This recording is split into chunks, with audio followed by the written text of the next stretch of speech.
अहो पाटील काका, अहो तुम्ही इकडे का? तुम्हाला तिकडेच शोधतोय मी. अहो काय नाही, हे झाडांना पाणी द्यायचं होतं ना, म्हणून आलो होतो. बोला काय म्हणता? अहो काय नाही म्हटलं, कुराड आहे का? कुराड कुराड आहे ना, का बरं पाहिजे? अहो काय नाही, ते माझ्या दुकानासमोर एक झाड झालंय, रस्त्यावरून दुकानात दिसत नाही, माझं धंदाच होईना. म्हटलं झाड तोडून टाकू, म्हणजे कसं जरा धंदा बिंदा होईल, लोकांना दिसेल. असं गरमी लईच वाढली आहे ना. अहो हा ना, हे बघा 3-4 दिवस उष्णतेची लाट सांगितली. बरं काय पाणी बिणी देऊ का? अहो नाही नाही, आता झाडाखाली थांबलो होतो ना, रस पिऊन आलो मी. काही नाही. बरं पोरं सोरं बरं आहे ना सगळे? हा पोरांचं काही नाही, त्यांना घरासमोर एका झाडाखाली मस्त झोका बांधून दिलाय, दिवसभर त्या सावलीत खेळत असता. यांचं काय. बरं बरं बरं, तुमची गाडी कुठे लावली? गाडी त्या तिकडे लावली झाडाखाली सावलीत. आणि कुराड कशाला पाहिजे?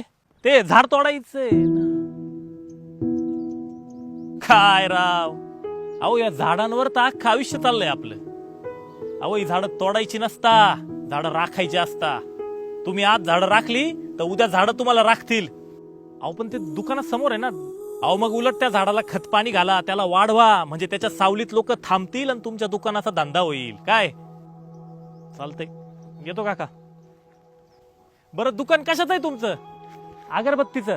आणि ते झाड कशाचं आहे? चंदनाचं.